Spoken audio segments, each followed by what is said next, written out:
দেখেছো তো? সিটটা সিটটা দেখেছো তো? এটা তো আমার একটা গাড়ি কিনে দিতে হবে আজকে।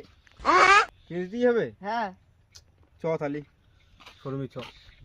দেখ দেখ কোন বাইকটা নিবি দেখ। ওই কই বাইকটা দেখি। তা কি বাইক লাগবে দেখাবো? হুম হুম। এই যে আমাদের একটা খুব সুন্দর বাইক আছে, এই বাইকটা নেবো। এটা হচ্ছে NS 160। এর মোবিল ফোবিল সব ওকে, একদম ব্রেক ফ্রেক সব ওকে, ABS ব্রেক আছে, টায়ার 180 টায়ার আছে, সামনের টায়ার আছে তোমার 120 টায়ার। সিট দেখেছো তো? সিটটা দেখে নাও একবার, শুধু সিটটা দেখেছো তো?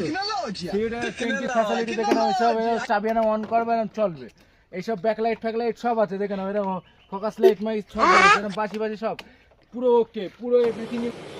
अच्छा ठीक है। দেখবা? চলো পরেরটা চল। গাড়ি দেখো সামনে এত সুন্দর গাড়ি দেখবা না? না না চল চল পরেরটা দেখি। হয় তোমার গাড়ি দেখাচ্ছি গাড়ি। গাড়ি আপনারা এসছেন কোথায়? রোহান মোটরস, হ্যাঁ রন। অ্যাপাসি RTR। নিয়ে যাও, ইঞ্জিন পুরো খারাপ, এই ভাই জীবনেও কোথাও পাবে না। বাংলা সাইলেন্সার আছে, দেখেছো দড়ি বাঁধা আছে, কোনো অসুবিধা নেই। গাড়ির ব্রেক মেরেক সব কাটা। দাম কত দাম কত? চালানির সাথে সাথে মরণের তোমার সার্টিফিকেট পেয়ে যাওয়া, মাত্র 3,12,000 টাকা।